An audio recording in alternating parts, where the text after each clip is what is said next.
నమస్కారం TCN news కి స్వాగతం ముందుగా ముఖ్యాంశాలు భీమవరం లెప్రసీ కాలనీలో మౌలిక వసతులు మెరుగుపరచాలి అధికారులను ఆదేశించిన పశ్చిమ గోదావరి జిల్లా కలెక్టర్ నాగరాణి పేదల జీవితాల్లో కొత్త వెలుగులు నింపిన కూటమి ప్రభుత్వం భీమవరం ఎన్టీఆర్ భరోసా పెన్షన్ల పంపిణీలో పేర్కొన్న టీడీపీ పాలిట్ బ్యూరో సభ్యురాలు సీతారామలక్ష్మి చంద్రబాబు ఇచ్చిన పెన్షన్ మొత్తాలతో ప్రయోజనం పొందుతున్న లబ్ధిదారులు తణుకులో స్పష్టం చేసిన తెలుగుదేశం జిల్లా అధ్యక్షులు రామరాజు ఆధ్వర్యం వహించిన ఎమ్మెల్యే ఆర్మిల్లి ఎస్సీ వర్గీకరణ విజయంతో తణుకులో సంబరాలు జరుపుకున్న ఎంఆర్పీఎస్ కార్యకర్తలు అభ్యుదయ కవి దేవరకొండకు తణుకులో ఘన నివాళి అమృతం కురిసిన రాత్రిని ప్రశంసించిన తణుకు నన్నయ్య భట్టారిక పీఠం తాడేపల్లిగూడెంలో ఇంటింటికి వెళ్లి పెన్షన్ డబ్బులు అందించిన ఎమ్మెల్యే బొలిశెట్టి ఇచ్చిన మాటను నిలబెట్టుకున్న ఘనత ముఖ్యమంత్రి చంద్రబాబుదే ప్రకటించిన ఉండి ఎమ్మెల్యే రఘురామకృష్ణంరాజు ప్రజా సంక్షేమమే ధ్యేయంగా పనిచేస్తున్న ఎన్డీఏ కూటమి ప్రభుత్వం పురుషోత్తపల్లిలో స్పష్టం చేసిన రాష్ట్ర మంత్రి దుర్గేష్ సంపద సృష్టించగల నాయకుడు సీఎం నారా చంద్రబాబు నాయుడు రాయవరం గ్రామంలో వెల్లడించిన శాసనసభ స్పీకర్ అయ్యన్న పాత్రుడు మంత్రి రామనారాయణ రెడ్డితో కలిసి పెన్షన్ల పంపిణీ మధ్యాహ్న భోజన పథకానికి డొక్కా సీతమ్మ పేరు పట్ల పి గన్నవరంలో హర్షం వ్యక్తం చేసిన ఎన్డీఏ కూటమి శ్రేణులు సీతమ్మ వారసులను సన్మానించిన ఎమ్మెల్యే సత్యనారాయణ పేదలకు మరింత అండనిచ్చిన ఎన్టీఆర్ భరోసా పెన్షన్ పథకం కొత్తపేటలో వివరించిన ఎమ్మెల్యే బండారు జీలుగు మిల్లిలో బస్ షెల్టర్ను పరిశీలించిన పోలవరం ఎమ్మెల్యే బాలరాజు అభివృద్ధికి చర్యలు తీసుకుంటామని వెల్లడి భీమవరం పట్టణంలోని లెప్రసీ కాలనీ వాసులకు మౌలిక వసతులు మెరుగుపరచాలని జిల్లా కలెక్టర్ చదలవాడ నాగరాణి సంబంధిత అధికారులను ఆదేశించారు పశ్చిమ గోదావరి జిల్లా కేంద్రమైన భీమవరంలో గురువారం ఎన్టీఆర్ భరోసా పెన్షన్ల పంపిణీ కార్యక్రమంలో ఆమె పాల్గొని మాట్లాడారు ప్రతి గృహానికి వెళ్లి వారి యోగక్షేమాలను అడిగి తెలుసుకోవడంతో పాటు కాలనీలో వారికి ఉన్న ఇబ్బందులపై ఆరా తీశారు పిల్లల్ని బడికి పంపుతున్నారా అని అడిగి తెలుసుకున్నారు తల్లిదండ్రులు చదువుకోకపోయినా కనీసం పిల్లలకైనా మంచి విద్యను అందించాలని కోరారు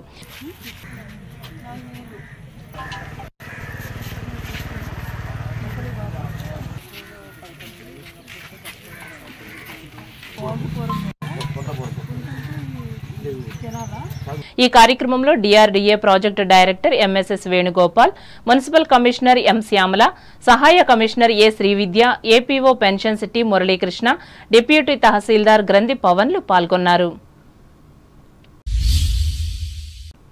భీమవరంలోని పలు వార్డులలో ఎన్టీఆర్ భరోసా సామాజిక పింఛన్లను మాజీ ఎంపీ టీడీపీ పాలిట్ బ్యూరో సభ్యురాలు తోట సీతారామలక్ష్మి గురువారం పంపిణీ చేశారు ఈ సందర్భంగా ఆమె మాట్లాడుతూ ఎన్డీఏ కూటమి ప్రభుత్వం ముఖ్యమంత్రి చంద్రబాబు ఉప ముఖ్యమంత్రి కొణిదెల పవన్ కళ్యాణ్ వేగవంతమైన పరిపాలన అందిస్తున్నారని అన్నారు అధికారంలోకి వచ్చిన స్వల్ప వ్యవధిలోనే ఎన్నికల ముందు ఇచ్చిన హామీలను నెరవేర్చుకుంటూ వస్తున్నారని వెల్లడించారు ఎన్డీఏ కూటమి ప్రభుత్వంతోనే అభివృద్ధి సాధ్యమని తెలిపారు ముఖ్యమంత్రి చంద్రబాబు నాయుడు గారు రాగానే కూడా ఎవరైతే మరి పేదలు ఉన్నారో ఎవరైతే అర్హత కలిగిన వాళ్ళు ఉన్నారో అందరికీ కూడా పెన్షన్ దాదాపుగా 3,000 నుంచి 4,000 చేయడం జరిగింది ప్రతి నెల. అదేవిధంగా డయాలసిస్ చేయించుకునే పేషెంట్లకు కూడా గత ప్రభుత్వంలో 5,000 ఇచ్చిన ప్రభుత్వంలో ఈ రోజున 15,000 చేయడం జరిగింది. అలాగే వికలాంగుల పెన్షన్ కూడా 3,000 ఉన్నది 6,000 చేయడం జరిగింది. ఇలాగ దాదాపుగా ప్రతి ఎవరికైనా ఇబ్బంది ఉంటే ప్రతి ఒక్కళ్ళు కూడా పెన్షన్ జరిగింది ఈ రోజున. ఈ కార్యక్రమంలో ఏఎంసీ మాజీ చైర్మన్ ఇందుకూరు రామలింగరాజు పట్టణ అధ్యక్షులు ఇందుకూరి సుబ్రహ్మణ్యరాజు నాయకులు తుమ్మిడి సుబ్బారావు తిరుమల శెట్టి శ్రీనివాస్ అడవి కొలను రాంబాబులు పాల్గొన్నారు ఎన్నికల్లో ఇచ్చిన హామీ మేరకు పెంచిన పెన్షన్ మొత్తాన్ని 1వ తేదీనే లబ్ధిదారుల ఇంటికి చేర్చే కార్యక్రమాన్ని తణుకు నియోజకవర్గంలో గురువారం ఎమ్మెల్యే ఆర్మిల్లి రాధాకృష్ణ ప్రారంభించారు ఇందులో భాగంగా పట్టణ పరిధిలోని 28వ వార్డులో సంబంధిత ప్రజలకు ఎన్టీఆర్ భరోసా పెన్షన్ మొత్తాన్ని అందజేసి మాట్లాడారు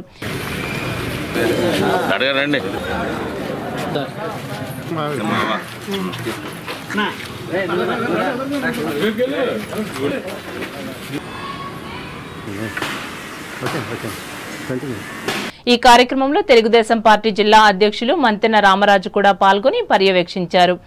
ప్రతి ఇంటికి వెళ్లి కార్యకర్తలు కానీ నాయకులందరూ కూడా పెన్షన్ అందజేయడం జరుగుతూ ఉంది. ముఖ్యంగా పెన్షన్ ఇవ్వాలి అంటే ఒక వాలంటరీ వ్యవస్థ కావాలనేది ఒక మూఢనమ్మకంగా ఉండేది. కానీ ఈరోజు ఆ వ్యవస్థ నుంచి ఒక వాలంటరీ వ్యవస్థ ఉన్నా లేకపోయినా ప్రభుత్వ అధికారులు కానీ అదేవిధంగా అందరూ కూడా నాయకులు కూడా అందరూ కూడా మొట్టమొదటి రోజునే 1వ తారీఖునే 90% పెన్షన్ పూర్తి స్థాయిలో అందుబాటులో ఉన్నటువంటి అందరికీ కూడా 90% వరకు పూర్తవుతూ ఉంది. ఈరోజు చూస్తుంటే ఈరోజు తెలుగుదేశం ప్రభుత్వం వచ్చిన తర్వాత అదేవిధంగా జనసేన ఉమ్మడి ప్రభుత్వం ఏదైతే వచ్చిన తర్వాత గతంలో మనం ఎప్పుడు కూడా చూసాం పెన్షన్ అంటే 3,000 రూపాయలు ఇచ్చేవారు. చంద్రబాబు నాయుడు గారు ఎలక్షన్లో భాగంగా రోజున 3,000 నుంచి 4,000 చేస్తామని చెప్పారు. ఈరోజు 4,000 రూపాయలు కూడా ప్రతి మహిళలకు కానీ అదేవిధంగా వృద్ధులకు కానీ వికలాంగులకు కానీ ఎవరైనా సరే అన్ని రకాల పెన్షన్స్ కూడా పెంచడం జరిగింది. ఈరోజు ఇంకా పలు గ్రామాలలో ఈ పెన్షన్ ను వీరు అందజేసి అభినందించారు. ఈ కార్యక్రమంలో మున్సిపల్ మాజీ చైర్మన్ దొమ్మేటి వెంకట సుధాకర్, జిల్లా ఉపాధ్యక్షులు బసవ రామకృష్ణ, పట్టణ అధ్యక్షులు కలగర వెంకటకృష్ణ, మాజీ కౌన్సిలర్లు గండి వీరలక్ష్మి, కాకిలేటి సత్యవాణి, నాయకులు రెడ్డి నరసింహారావు, టి సుజాత, టి వెంకటేశ్వరరావు, జనసేన పట్టణ అధ్యక్షులు కొమ్మిరెడ్డి శ్రీనివాస్, టీఎన్టీయూ అధ్యక్షులు గంటి రామకృష్ణలు పాల్గొన్నారు. ఎస్సీ వర్గీకరణకు అనుకూలంగా సుప్రీంకోర్టు తీర్పు వెలువరించిన నేపథ్యంలో ఎంఆర్పీఎస్ కార్యకర్తలు గురువారం తణుకులో సంబరాలు చేసుకున్నారు. ఈ మేరకు నరేంద్ర సెంటర్లో బాణాసంచా కాల్చి మిఠాయిలు పంచిపెట్టారు. అంబేద్కర్ చిత్రపటానికి పాలాభిషేకం చేశారు. ఈ సందర్భంగా ఈ సంస్థ రాష్ట్ర కార్యదర్శి అబ్బదాసర లాజర్ మాట్లాడుతూ సుమారు 30 ఏళ్ల తమ పోరాటానికి ఫలితం దక్కిందన్నారు. ఈ వర్గీకరణ జరిగితే సామాజిక న్యాయం చేకూరుతుందని చెప్పారు.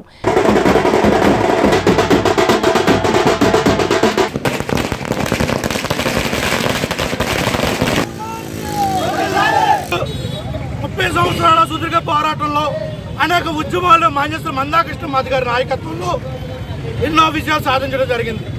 ఈరోజు 2004లో ధర్మాసనం తీర్పు తప్పు, 2024లో తీర్పు వర్గీకరణకు అనుకూలం రాష్ట్రాలు చేసే బాధ్యత ఉందని ఈరోజు సుప్రీంకోర్టు ఈరోజు తీర్పునివ్వడం కృష్ణమాది గారి నాయకత్వంలో ఆయన కృషి ఫలితమే ఈరోజు ఉపకులాలకు గర్వదగ్గ విషయం. ఈరోజు మాన్యశ్రీ మందాకృష్ణ గారు కూడా పార్టీలకు అతీతంగానే చేసిన ఉద్యమ ఫలితం ఈరోజు కృషి ఈరోజు సుప్రీంకోర్టు విజయమని కూడా ఈ సందర్భంగా తెలియజేసుకుంటాం. ఈ కార్యక్రమంలో నియోజకవర్గ అధ్యక్షులు అబ్బదాసరి కళ్యాణ్, యువసేన జిల్లా ఉపాధ్యక్షులు కడిమి శేఖర్, నాయకులు తానేటి సుధాకర్, అబ్బదాసరి సోలేమాన్, కంకిపాటి వెంకటేశ్వరరావు, మల్లిపొడి నరేష్లు పాల్గొన్నారు. కాగా పాతూరులోని అరుంధతిపేటలో యువకులు పెద్ద ఎత్తున విజయోత్సవ వేడుకలను నిర్వహించి సంతోషం వ్యక్తం చేశారు. సుదీర్ఘకాలంగా నిర్వహించిన పోరాటానికి విజయం లభించడం ఆనందంగా ఉందని నాయకులు పేర్కొన్నారు. ఈ సందర్భంగా సుప్రీంకోర్టు న్యాయమూర్తులను వీరు అభినందించారు. ఈ కార్యక్రమంలో ఎం జగజ్జీవన్, సిర్రా బ్రహ్మయ్య, కారుమంచి యోహాన్, చదలవాడ సతీష్, ఉండ్రాజవరపు భరత్లు పాల్గొన్నారు. కవితా సతి నొసట నిత్యరస గంగాధర తిలకం అని మహాకవి శ్రీశ్రీ చేత ప్రస్తుతించబడిన దేవరకొండ బాలగంగాధర తిలక్ జయంతిని తణుకు నన్నయ్య భట్టారిక పీఠం ఆధ్వర్యంలో గురువారం ఘనంగా నిర్వహించారు. ఇందులో భాగంగా తిలక్ పేరుతో ఏర్పాటు చేసిన మున్సిపల్ ఆడిటోరియం వద్దనున్న ఆయన విగ్రహానికి పూలమాలలు వేసి నివాళులర్పించారు. ఈ సందర్భంగా టీసీఎన్ ప్రత్యేక కథనం అందిస్తోంది. 1921 ఆగస్టు 1వ తేదీన తణుకు మండలం మండపాక గ్రామంలో జన్మించిన దేవరకొండ పట్టణంలోని జిల్లా పరిషత్ బాలురోన్నత పాఠశాలలో చదివి ఈ స్కూల్కు ఎదురుగా ఉండే ఒక విశాలమైన ఇంట్లో స్థిరపడ్డారు. ఎందరెందరో సాహితీ ప్రముఖులు, సాహితీ మిత్రుల రసమయ చర్చకు ఆయన ఇల్లే కేంద్రంగా ఉండేది. చందోబద్ధమైన పద్యాలతో తిలక్ రచన ప్రారంభమైంది. 24 ఏళ్ల వయసులోనే 1945లో ప్రభాతము సంధ్య అనే పుస్తకాన్ని ప్రచురించారు. అప్పటికే తిలక్ మీద కృష్ణశాస్త్రి ప్రభావం పుష్కలంగా ఉంది. ఆ తర్వాత తిలక్ ఆలోచనలను మార్క్సిజం, నెహ్రూ భావజాలం ఎంతగానో ప్రభావితం చేశాయి. తిలక్ పద్య కవితలతో పాటు సాలెగూడు, సుందరి సుబ్బారావు వంటి నాటికలను రాశారు. తిలక్ కథలు, కవితలు వివిధ పత్రికల్లో ప్రచురితమయ్యేవి. దీనిలో కథలను తిలక్ కథలు పేరుతోనూ, కవితలు అమృతం కురిసిన రాత్రి పేరుతోనూ ప్రచురించారు. అమృతం కురిసిన రాత్రిలోని శ్రేణి కవితలు ఆయన్ను నవభావామృత రసధునిగా వెలుగులోకి తెచ్చాయి. ఈయన రచనలపై అనేక మంది PhD చేసి డాక్టరేట్ పట్టాలు పొందారు. తిలక్ అభ్యుదయ కవ్య, భావకవ్య అన్న చర్చ ఎంత సాగినా ఆయన గొప్ప భావకుడుగా, ఉత్తమ శ్రేణి కవిగా అందరూ ఆమోదించారు. ఈ నేపథ్యంలో రామకృష్ణ సేవా సమితి భవనంలో ఏర్పాటు చేసిన సభలో ప్రముఖ వైద్యులు వత్సవాయి వెంకటరాజు ప్రధాన వక్తగా పాల్గొని తిలక్ వ్యక్తిత్వం, సాహిత్యం అను అంశంపై మాట్లాడారు. ముఖ్యంగా తిలక్తో ఉన్న అనుబంధాన్ని వివరించారు.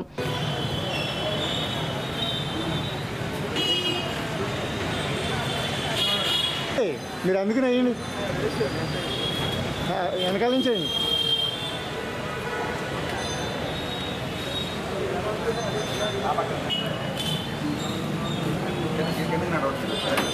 గారి గురించి చాలామంది తెలుసుంటుంది. వారి రచన గురించి విశ్లేషణ చేయటం కానీ చెప్పడానికి కానీ గత స్మృతులు వారు గుర్తు చేసుకున్నారు. తర్వాత ఒకసారి తిలక్ గారు భార్య వచ్చారు. వారు కూడా everybody has got a sentiment towards their own home, sweet home. వారంతా వచ్చేవాడు. వచ్చి అన్నీ చూసుకుని వెళ్తే నేను దగ్గర నుండి తర్వాత ఒకసారి ఎప్పుడో మనకి ఇక్కడ కాన్ఫరెన్స్ అయిందండి, తెలుగు కాన్ఫరెన్స్ అయింది. ఐ థింక్ తిలక్ గారి గురించి అయినప్పుడు చాలామంది, ఒక 10 మంది అనుకుంది వచ్చారు. వచ్చి తిలక్ గారి అభిమానులు వారంతా వచ్చి వారి ఇంటికి వచ్చి ఫోటోలు తీసుకుని మా బిల్డింగు ఇక్కడ ఉండి తిలక్ ఇదంతా ఇదంతా అని అన్నమాట. అంటే వారు చిన్నతనంలో నడి వయసులోనే ఆయన మరణించినా కూడా ఆయన ఇంత ప్రాశస్త్యం పొందారని నేను వారి గురించి మనం రివ్యూ చదువుతుంటే తెలుస్తుంటాం. అంత గొప్ప ఆయన మన ఊళ్ళో ఉన్నారా అని. పీఠం అధ్యక్షులు జొన్నలగడ్డ సూర్య సుబ్రహ్మణ్యం అధ్యక్షతన జరిగిన ఈ సాహితీ సభలో ప్రముఖ కవి రసరాజు, సంస్థ ప్రధాన కార్యదర్శి కొల్లి రామచంద్ర శర్మ, మాజీ ప్రధాన కార్యదర్శి సుశర్మ, సహాయ కార్యదర్శులు అక్కిపెద్ది రామసూర్యనారాయణ, కోసిరి గాంధీలు పాల్గొన్నారు. ద్విచక్ర వాహనదారులు విధిగా హెల్మెట్ ధరించడం వల్ల ప్రమాద సమయాల్లో ప్రాణాపాయం నుండి బయటపడవచ్చని Tanuku Apple hospital managing director Velicheti Sundar Rao సూచించారు. హెల్మెట్ వాడకం వల్ల కలిగే ప్రయోజనాలను తెలియజేస్తూ ఆసుపత్రికి చెందిన నర్సింగ్ స్కూల్ విద్యార్థుల ఆధ్వర్యంలో నిర్వహించిన ర్యాలీని ఆయన గురువారం ప్రారంభించి మాట్లాడారు. ప్రమాదాలు జరిగిన సమయంలో ఎక్కువ శాతం హెల్మెట్ లేకపోవడంతోనే ప్రాణ నష్టం వాటిల్లుతుందని చెప్పారు. హెల్మెట్లు వినియోగిస్తే తీవ్రమైన గాయాలు లేదా మరణ ప్రమాదాన్ని తగ్గిస్తాయని వివరించారు.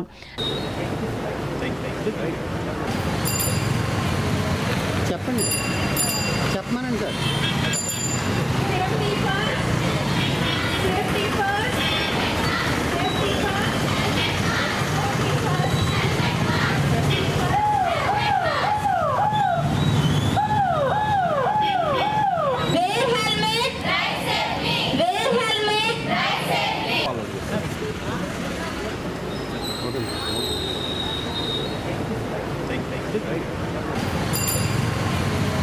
చెప్పండి, చెప్పమనండి.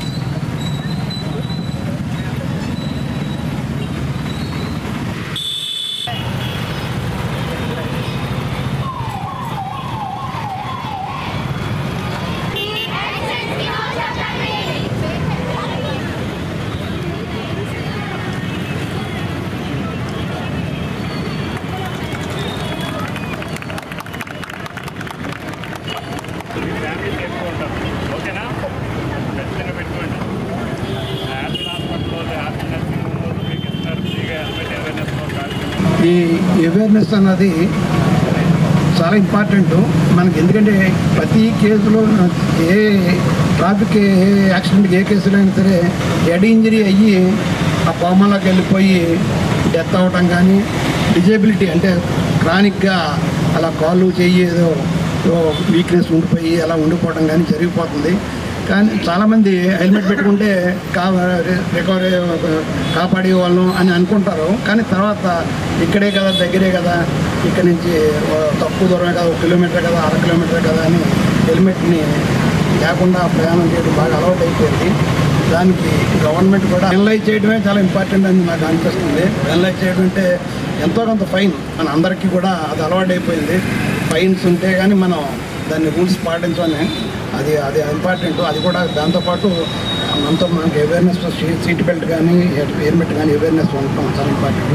కార్యక్రమంలో పట్టణ police circle inspector M Nagaraju, ఆసుపత్రి కన్సల్టెంట్ న్యూరో ఫిజిషియన్ డాక్టర్ గుడ్ల Satish, nursing school secretary and correspondent Anupoju Dinesh Babu, traffic SI జాన సతీష్లు పాల్గొన్నారు. ఎన్టీఆర్ భరోసా పెన్షన్ల పంపిణీ తాడేపల్లిగూడెం అసెంబ్లీ నియోజకవర్గంలో గురువారం పండుగ వాతావరణంలో జరిగింది.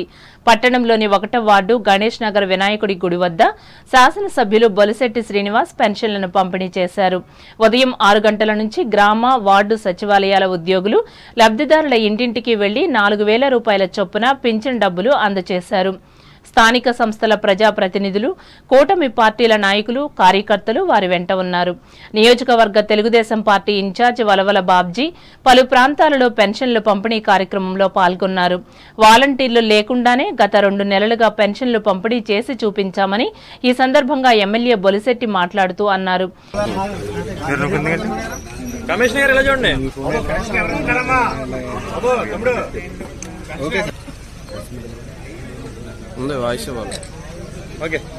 ఈ కార్యక్రమంలో మున్సిపల్ కమిషనర్ డి మురళీకృష్ణ, ఎంపీడీఓలు ఎస్ఎస్ శర్మ, ఎం బాలాజీలు పాల్గొన్నారు. ఇప్పుడు వాణిజ్య ప్రకటనలు.